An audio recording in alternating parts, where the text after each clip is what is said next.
విద్యార్థులకు గురువులే దేవుళ్ళుగా విద్యాలయాలే దేవాలయాలుగా కొలుస్తారు.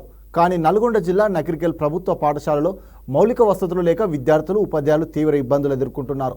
దీనికి తోడు వర్షాల కారణంగా భవన శిథిలావస్థకు చేరి ప్రమాదంగా మారింది.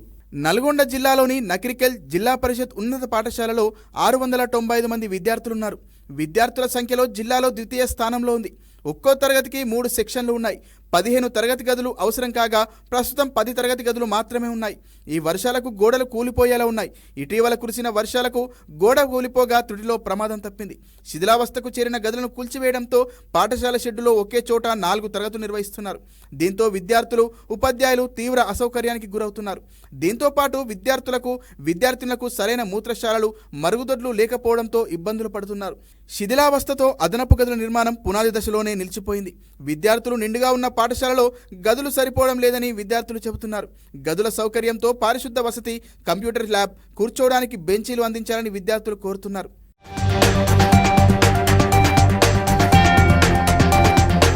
పాఠశాలలో తరగతి గదులతో పాటు ఫర్నిచర్ సమస్య కూడా ఉందని, వీటిని జిల్లా అధికారుల దృష్టికి తీసుకెళ్లామని ప్రధానోపాధ్యాయుడు పేర్కొన్నారు. దీంతో అధికారులు సానుకూలంగా స్పందించారని, వీలైనంత త్వరలో సమస్యను పరిష్కరిస్తామని తెలిపారు. పాఠశాల అభ్యర్థనతో జిల్లా కలెక్టర్ ఆదేశాల మేరకు తనిఖీ చేసినట్లు అధికారులు పేర్కొన్నారు. పాఠశాలలో నెలకొన్న సమస్యలను త్వరలోనే పరిష్కరిస్తామని అధికారులు వివరణ ఇచ్చారు.